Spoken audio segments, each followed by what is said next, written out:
ನೋಡಿ, ಕೊಟ್ಟಿರೋ ದಾಖಲೆಗಳನ್ನ ಪರಿಶೀಲನೆ ಮಾಡೋದ್ ಬಿಟ್ಟು ಅಫಿಡವಿಟ್ ಸೈನ್ ಮಾಡಿ ಅಂದ್ರೆ ಇದೇನ್ ಅರ್ಥ ಇದೆ ಇದಕ್ಕೆ? ನಾವು ಕೆಲವು ದಾಖಲೆಗಳನ್ನ ಬಿಡುಗಡೆ ಮಾಡಿದ್ದೇವೆ.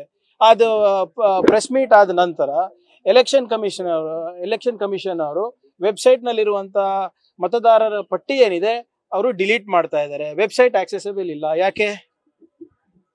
ಮತ್ತೆ ಏನ್ ದಾಖಲೆಗಳು ಕೊಟ್ಟಿದೀವಿ ಅದನ್ನ ಪರಿಶೀಲನೆ ಮಾಡೋದ್ ಬಿಟ್ಟು ನೀವು ಇಲ್ಲಿ ನಮ್ಗೆ ಸಾಕ್ಷಿ ಕೊಡ್ತಾ ಇದೀರಲ್ಲ, ನೀವು ಸೈನ್ ಮಾಡ್ಕೊಡಿ, ಸುಳ್ಳಿದ್ರೆ ಇದನ್ನ ನಾವು ನಿಮ್ಗೆ ಕ್ರಿಮಿನಲ್ ಮೊಕದ್ದಮೆ ಹಾಕ್ಬೋದು ಅಂದ್ರೆ ಏನ್ ಇಂಟಿಮಿಡೇಷನ್ ಅಲ್ವಾ ಇದು ನಡ್ಕೊಳೋ ರೀತಿನಾ?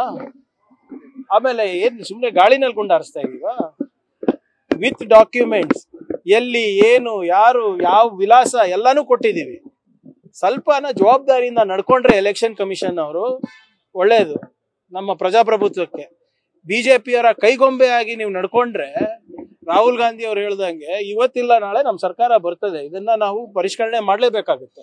ಇನ್ನೊಂದು ಸಲಹೆ ಕೊಟ್ಟಿದ್ದಾರೆ, ಕರ್ನಾಟಕದಲ್ಲಿ ಆಗಿರುವಂತಹ ಅಕ್ರಮಗಳ ಬಗ್ಗೆ ಸರ್ಕಾರ ತನಿಖೆ ನಡೆಸಲಿ ಅಂತ. ಚುನಾವಣಾ ಅಕ್ರಮ ಸರ್ಕಾರ ತನಿಖೆ ನೋಡಿ, ಮತದಾರರ ಒಂದು ಶುದ್ಧವಾದಂತ ಮತದಾರರ ಪಟ್ಟಿ ಕೊಡುವ ಜವಾಬ್ದಾರಿ ಯಾರ್ದು? ಸರ್ಕಾರದ್ದ? ಆಯೋಗದ್ದು? ಎಲೆಕ್ಷನ್ ಕಮಿಷನ್ದು? ಅವ್ರ ಕೆಲಸ ಅವ್ರು ಮಾಡಿಲ್ಲ ಅಂದ್ರೆ ನಾವು ತನಿಖೆ ನಡೆಸ್ಬೇಕಾ? ನಾವು ಕೊಟ್ಟಿದೀವಿ, ನೀವು ತನಿಖೆ ನಡೆಸಿ. ಹಿಂದೆ ಚಿಲುಮೆ ಟ್ರಸ್ಟ್ ಬಗ್ಗೆನೂ ಕೂಡ ತನಿಖೆ ನಡೆಸಿ ನಿಮ್ಗೆ ಒಂದು ವರದಿ ಸಲ್ಲಿಸಿದ್ರಿ. ಏನ್ ಮಾಡಿದ್ರಿ? ಅದ್ರ ಬಗ್ಗೆ ಗಮನ ಹರಿಸಿದ್ರಾ? ಅದ್ರ ಬಗ್ಗೆ ಏನಾದ್ರು ಮಾಡಿದ್ರಾ?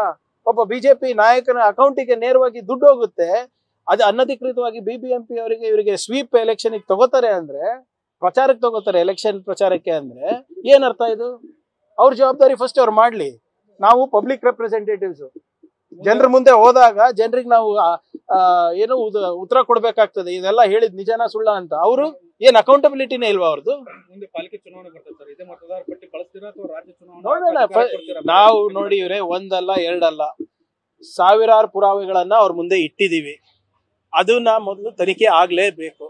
ಅದಕ್ಕೆ ಕಾನೂನು ಹೋರಾಟ ಮಾಡಬೇಕು ಅಂದ್ರೂ ಕೂಡ ನಾವು ಮುಂದಾಗ್ತೇವೆ. ಅದಕ್ಕೆ ಹಿಂದೆ ಜರಿಯಲ್ಲ ನಾವು. ಈಗ ರಾಹುಲ್ ಗಾಂಧಿ ರಾಹುಲ್ ಗಾಂಧಿ ಅವ್ರು ಬಂದಿರೋದು ಏನು ಬಿರಿಯಾನಿ ತಿನ್ನಕ್ ಬಂದ್ರು, ಪಾರ್ಟಿ ಮಾಡಕ್ ಬಂದ್ರು, ಅವ್ರ ಅಟಂ ಬಾಂಬ್ ಟುಸ್ ಪಟಾಕಿ ಆಗಿದೆ ಅಂತ ಲೇವಡಿ ಮಾಡ್ತಾರೆ. ಆಯ್ತ್ರಿ, ಟುಸ್ ಪಟಾಕಿನೂ ಕೈನಲ್ಲಿ ಹಿಡಿಯಕ್ ಹೇಳಿ ಇವರಿಗೆ. ಅಷ್ಟು ದಮ್ಮು ತಾಕತ್ತಿದ್ರೆ ನಿನ್ನೆ ಕೇಳ್ಕೊಂಡೆ ಶಿವಕಾಶಿ ಪಟಾಕಿ ಅಂದ್ರೆ. ಶಿವಕಾಶಿ ಪಟಾಕಿ ಇದ್ರೆ ಕೈಯಲ್ಲಿ ಹಿಡೀರಿ ನೋಡೋಣ. ದೂರದಿಂದ ಯಾಕೆ ನೋಡ್ಬಿಟ್ಟು ಕಮೆಂಟ್ ಮಾಡ್ತೀರಾ? ಬನ್ನಿ, ಹತ್ರ ಏನಿದೆ ಪುರಾವೆಗಳು ನೋಡಿ, ಚೆಕ್ ಮಾಡಿ ಡಾಕ್ಯುಮೆಂಟ್ಸ್, ಅದಾದ್ಮೇಲೆ ಮಾತಾಡಿ.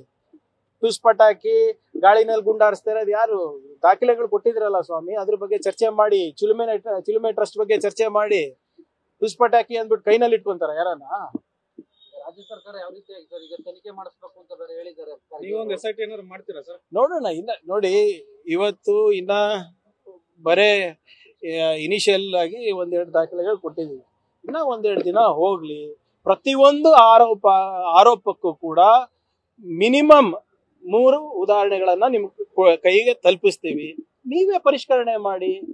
ಇವತ್ತು ಕೆಲವು ಮೀಡಿಯಾ ಚಾನೆಲ್ಗಳು ಹೋಗಿದ್ದಾರೆ ಎಲ್ಲೋ ಶೆಡ್ ಒಂದು ರೂಮ್ ಹತ್ರ, ಅಲ್ಲಿ ಬಹಳ ಸ್ಪಷ್ಟವಾಗಿ ಹೇಳಿದಾರೆ, ಇಲ್ಲ ನಾವು ಬಿಜೆಪಿಗೆ ಮತ ಹಾಕಿದ್ವಿ, ಇಷ್ಟೊಂದು ಜನ ಇಲ್ಲಿ ಇರೋದಿಲ್ಲ ಅಂತ.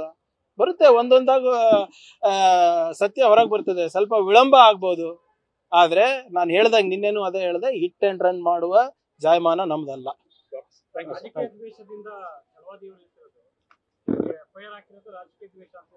ಯಾವ FIR? ಇದೇ ಇವರಿಗೆ ಕಾನೂನು ಅರಿವು ಎಷ್ಟಿದೆ ಅಂತ ಇಲ್ಲೇ ಗೊತ್ತಾಗುತ್ತೆ ನೋಡಿ. ಎಲ್ಲಿ ನೇರವಾಗಿ ಅಕ್ಯೂಸೇಷನ್ ಇಲ್ಲ, ಇವ್ರ ಜೊತೆ ಇದಾರಂತ ಅಷ್ಟೇ ಇರೋದು. ಇಲ್ಲಿ ನೇರವಾಗಿ ಮೊದಲನೇ ಸಾಲಿನಲ್ಲೇ ಸಂಸದರು ಮತ್ತೆ ಡಾಕ್ಟರ್ ಸುಧಾಕರ್ ಅವರ ಹೆಸರು ಹೇಳಿರೋದು. Doesn't it make him A1? ಇವರಿಗೆಲ್ಲ ಯಾರು ಟಿಕೆಟ್ ಕೊಟ್ಟು ಮೇಲ್ಮನೆ ಕಳಿಸೋದು? ಏನಾದ್ರು ಸ್ವಲ್ಪನ ಕಾನೂನು ಸಂವಿಧಾನದ ಅರಿವಿದ್ಯಾ? ಏನ್ ರಾಜಕೀಯ ದ್ವೇಷ ಏನಿದೆ? FIR ಹಂಗೆ ಹಾಕಕ್ಕಾಗ್ತದ ಒಬ್ಬ ಜನಪ್ರತಿನಿಧಿ ಮೇಲೆ? Based on some evidence, based on some procedure ಅಲ್ವಾ? ಇವರಿಗೆಲ್ಲರೂ ಮೇಲ್ಮನೆಗೆ ಇಟ್ಕೊಂಡು ಅವಮಾನ ಮಾಡ್ತಾ ಇದಾರೆ ಬಿಜೆಪಿ ಅವರು. ನೋಡಿ ಇವ್ರೆ, ನಾವು ಅದು ಗೊತ್ತಿದೆ ಅಲ್ಲ ನಿಂತಾಗ ಏನಾಗಿದ್ದು. ಇವ್ರ ಪ್ರಬುದ್ಧತೆ ಎಷ್ಟಿದೆ ಅಂದ್ರೆ ನಿಮ್ ಮುಂದೆನೆ, ನಾನಂದಿಲ್ಲ, ಅವರೇ ಹೇಳಿದ್ದು ತಾನೇ. ನಾಯಿ ಅಂತ ಬಳಸಿರುವ ಪದದಲ್ಲಿ ತಪ್ಪೇನಿಲ್ಲ. ನಾಯಿ ಅಂದ್ರೆ ನಾರಾಯಣ, ನನ್ನ ಹೆಸರು ನಾರಾಯಣ ಸ್ವಾಮಿ, ಹೌದಾ ಅಲ್ಲ? ಯಾರು ಹೇಳಿದ್ದು?